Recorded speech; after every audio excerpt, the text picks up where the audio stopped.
اپنے خوابوں کی تعبیر کسی اور کو جیتے ہوئے دیکھنے کی اذیت بھی بہت دردناک اذیتوں میں شمار ہوتی ہے۔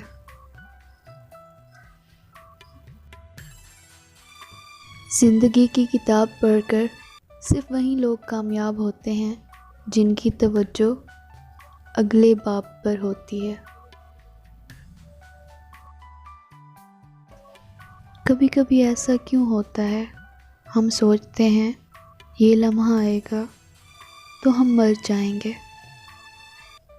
لیکن جب وہ لمحہ آ جاتا ہے تو ہمیں ہچکی تک نہیں آتی۔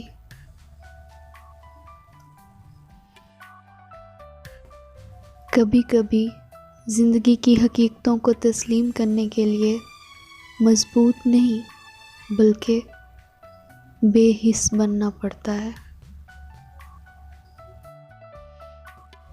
انسان اپنے آنسوؤں کے سوا ہر چیز کو شکست دے سکتا ہے۔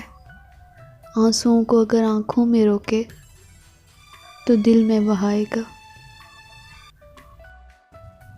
جس شخص کو دولت اور شہرت کی خواہش اندھا کر دے تو وہ دشمنی کی ابتدا اپنے دوستوں سے کرتے ہیں۔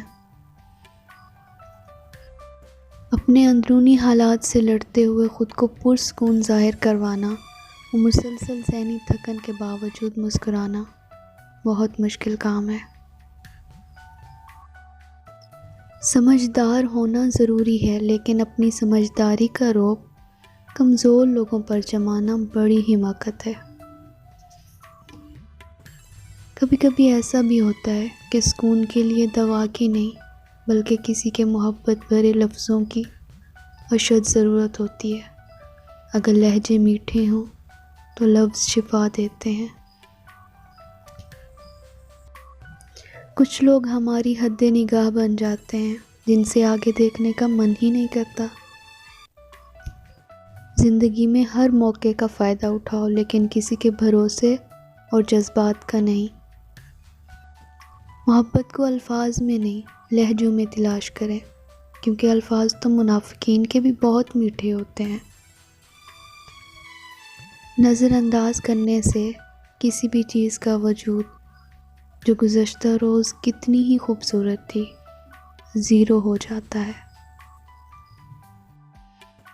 کبھی کبھی ہم دل کی بات کسی ایسے انسان کو بتانا چاہتے ہیں جو ہماری باتیں سنے، بیچ میں نہ ٹوکے، ہمیں مشورے نہ دے، ہماری برائی نہ کرے، بس ہماری سنے، ہمارے دل کا بوجھ کم ہو۔